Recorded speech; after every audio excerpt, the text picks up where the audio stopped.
Hello friends, welcome to my channel. स्वागत है आपका मेरे चैनल पे। मैं हरप्रीत पटेल बात करूंगा आपसे इस वीडियो में अधिगम के प्रकार के बारे में, जो कि बहुत ही महत्वपूर्ण टॉपिक है। आपको एग्जाम में 1 से 2 अंक दे सकता है। अगर आप चैनल पर पहली बार आए हैं, चैनल सब्सक्राइब कर लीजिएगा, बेल आइकन दबा दीजिएगा, जिससे कि आपको नई वीडियोज़ की नोटिफिकेशन समय से मिलती रहे। पिछला वीडियो अगर आपने नहीं देखा, जिसमें हम लोगों ने अधिगम का अर्थ और परिभाषाओं के बारे में बात की थी, तो उसको भी देखिएगा। ट्रिक के माध्यम से मैंने परिभाषाएं बताई हैं, तो पिछला वीडियो जरूर देखिएगा। तो अगर आपको वीडियो अच्छा लगे, लाइक कर दीजिएगा, शेयर कर दीजिएगा। इस वीडियो में हम लोग बात करेंगे गहने के अधिगम के प्रकार के बारे में, आसबिल के प्रकार के बारे में, और औपचारिक और अनौपचारिक अधिगम के बारे में। देखिए, पहले तो हम लोग थ्योरी पढ़ेंगे, लास्ट में आपके लिए कुछ प्रश्न हैं, और प्रश्नों को जब आप करेंगे तो आप समझ पाएंगे कि आपने मेरे वीडियो से कितना सीखा। ठीक है, तो शुरू करते हैं पहले थ्योरी को। लिखा है, गहने के अनुसार अधिगम के प्रकार। गहने जो थे ये आपके अमेरिका के निवासी थे। कहाँ के निवासी थे? अमेरिका के निवासी थे। अमेरिका के निवासी और कौन थे? स्किनर और थॉर्नडाइक थे। इस चीज़ को ध्यान रखिएगा। तो गहने ने जो है 1965 में अपनी पुस्तक प्रकाशित की, जिसका नाम था द कंडीशंस ऑफ लर्निंग।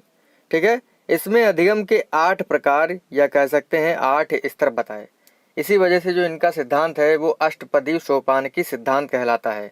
ठीक है, तो अधिगम के 8 प्रकार बताए हैं। कौन कौन से हैं?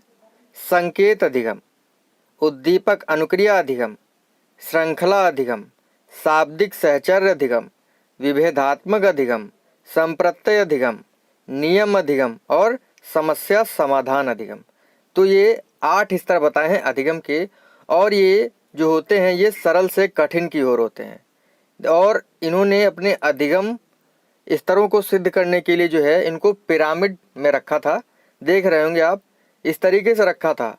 और ये जो होते हैं, संकेत अधिगम जो है सबसे सरल होता है, फिर उसके बाद समस्या समाधान अधिगम सबसे जटिल होता है। तो ये जो अधिगम स्तर हैं ये सरल से जटिल की ओर है। इस चीज़ को आप लोग ध्यान रखिएगा। ठीक है, आइए जानते हैं इनके बारे में। संकेत अधिगम। संकेत अधिगम क्या होता है? सिग्नल लर्निंग, ऐसा लर्निंग प्रोसेस जिसमें हम जो है संकेतों के माध्यम से सीखते हैं, वो आपका संकेत अधिगम होता है।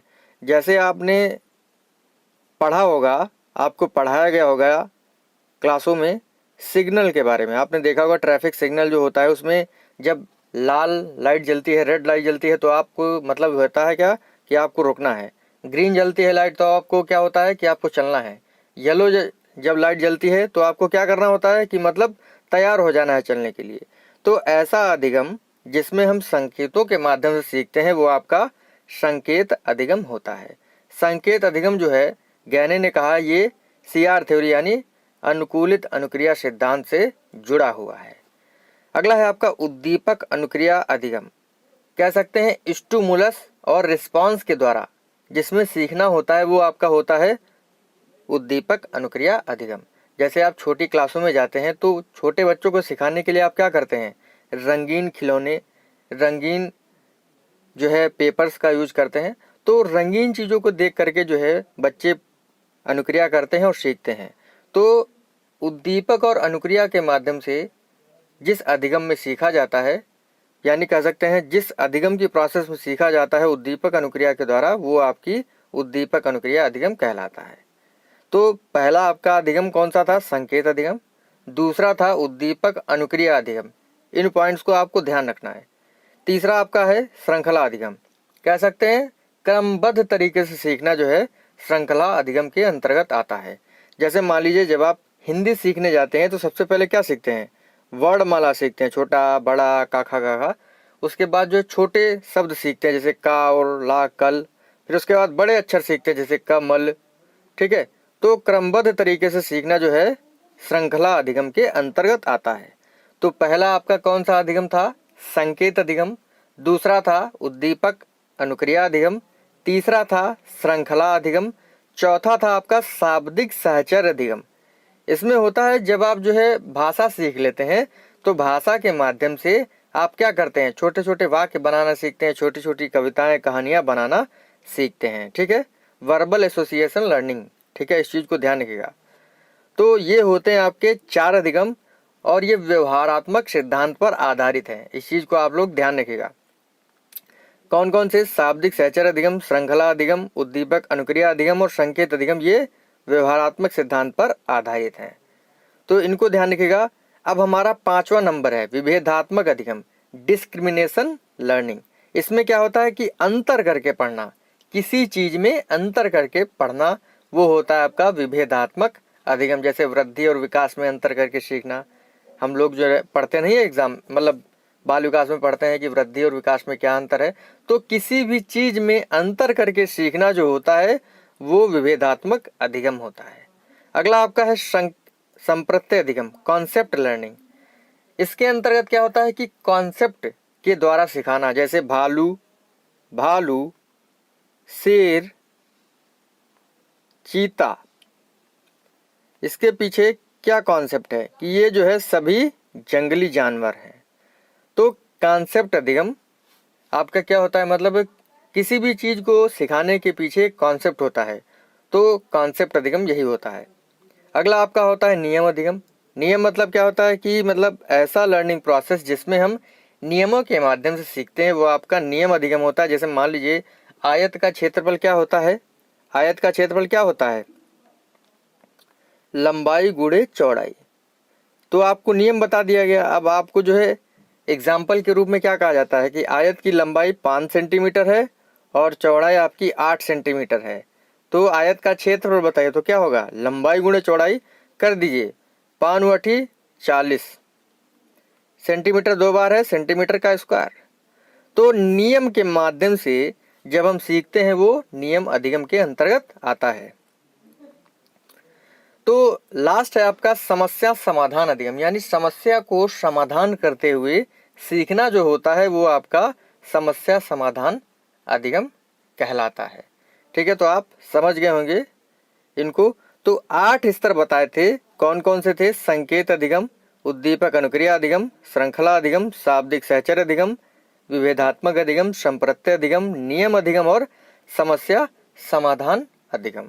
और ऊपर के जो 4 होते हैं, समस्या समाधान, नियम अधिगम, संप्रत्यय अधिगम और विभेदात्मक अधिगम, ये कॉग्निटिव एस्पेक्ट्स पर आधारित होते हैं। ठीक है, इस चीज को ध्यान रखिएगा।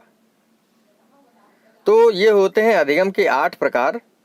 और अब जानेंगे आसबेल के अनुसार अधिगम के प्रकार क्या होते हैं। देखिए, आसबेल ने जो है अधिगम के 4 प्रकार बताए थे। एक था आपका पहला अभिग्रहण अधिगम, दूसरा बताया अन्वेषण अधिगम, तीसरा बताया रटकर अधिगम और चौथा बताया अर्थपूर्ण अधिगम। अभिग्रहण अधिगम क्या होता है, मतलब जब शिक्षक जो है बोल करके और लिख करके कोई चीज छात्रों को देता है तो छात्र जो है उसको हूबहू आत्मसात कर लेता है, तो आपका होता है अभिग्रहण अधिगम।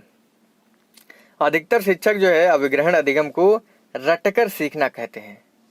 ठीक है, दूसरा आपका अन्वेषण अधिगम, मतलब इसमें जो होता है खोज करके सीखना। जैसे आपने फिजिक्स है, केमिस्ट्री है, तो इसमें देखा होगा जो वैज्ञानिक होते हैं पुरानी अवधारणाओं पर जो है नए नियम खोज लेते हैं, तो ये होता है आपका अन्वेषण अधिगम। तीसरा होता है आपका रटकर अधिगम। इसमें क्या होता है, जो बच्चा होता है वो रट करके सीखता है। कोई भी चीज है, जैसे गणित के सवाल हैं, रटना नहीं समझना है, लेकिन बच्चा जो है एग्जाम में अच्छे अंक लाने के लिए उनको रट लेता है, तो ये होता है रटकर अधिगम। चौथा होता है अर्थपूर्ण अधिगम, यानी किसी भी चीज का अर्थ लेकर सीखना जो है अर्थपूर्ण अधिगम कहलाता है।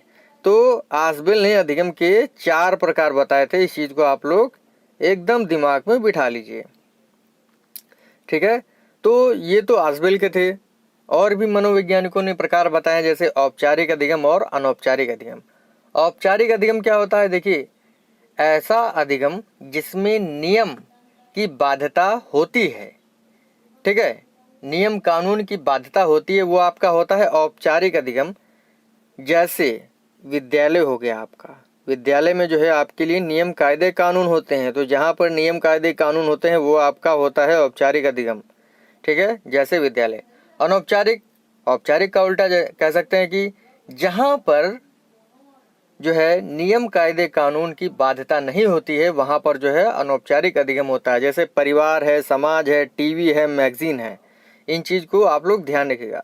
तो ये होते हैं अधिगम के प्रकार, गहने के द्वारा, आसबेल के द्वारा और अन्य मनोवैज्ञानिक जैसे औपचारिक और अनौपचारिक अधिगम। तो इन पर बात हो गई है। अब देखते हैं थ्योरी के बारे में, तो बात हो गई। अब देखते हैं ऑब्जेक्टिव के बारे में। या आपने मेरे वीडियो से कितना सीख लिया है। लिखा है गैने ने अधिगम के कितने स्तर बताए थे? 2, 4, 8, 6। गैने ने अधिगम के कितने स्तर बताए थे? तो बताइए कितने बताए थे? 8 बताए थे। सी ऑप्शन आपका सही होगा। 4 जो आपके शुरुआत के थे वो आपके व्यवहारवादी बिहेवियरिज्म एस्पेक्ट पर आधारित थे, और जो उसके बाद के थे, जो 4 ऊपर वाले आपने पिरामिड में देखे होंगे, वो कॉग्निटिव एस्पेक्ट्स पर डिपेंड थे। इस चीज़ को आप लोग ध्यान रखिएगा। कॉग्निटिव मतलब संज्ञानात्मक सिद्धांत पर आधारित है, तो इस चीज़ को आप लोग ध्यान रखिएगा। अगला है औपचारिक अधिगम कहाँ होता है? समाज, परिवार, टीवी, स्कूल। औपचारिक अधिगम मैंने आपको बताया था, तो बता तो दिया है मैंने, अब आपको बताना है कौन सा ऑप्शन सही होगा। इसका ऑप्शन आपका डी सही है, स्कूल में, क्योंकि यहाँ नियम कायदे कानून की बाध्यता होती है। अगला है द कंडीशंस ऑफ लर्निंग पुस्तक किसकी है? 3 ऑप्शन है, एक ही होगा आपका, कौन सा होगा? पावलोव, स्किनर, गैने, तो ये आपके गैने होंगे। अगला है अर्थपूर्ण अधिगम, अन्वेषण अधिगम और अभिग्रहण अधिगम आदि के प्रकार बताए हैं अधिगम के किसने? स्किनर ने, रूसो ने, आसबिल ने, ब्रूनो ने। तो अर्थपूर्ण अधिगम, अन्वेषण अधिगम और अभिग्रहण अधिगम किसने प्रकार बताए हैं? ये बताए हैं आसबिल ने। अगला है गैने कहाँ के निवासी थे? रूस, फ्रांस, अमेरिका, इटली। गैने कहाँ के निवासी थे? ये थे अमेरिका के निवासी। तो यहाँ पर जो है हमारा आज का जो टॉपिक था अधिगम के प्रकार समाप्त होता है। अगर आपको वीडियो अच्छा लगा हो लाइक कर दीजिएगा, शेयर कर दीजिएगा। जितने भी प्रश्न आप सही कर रहे हैं कमेंट करके जरूर बताइएगा। मिलते हैं आपसे अगली वीडियो में। थैंक यू फ्रेंड, धन्यवाद।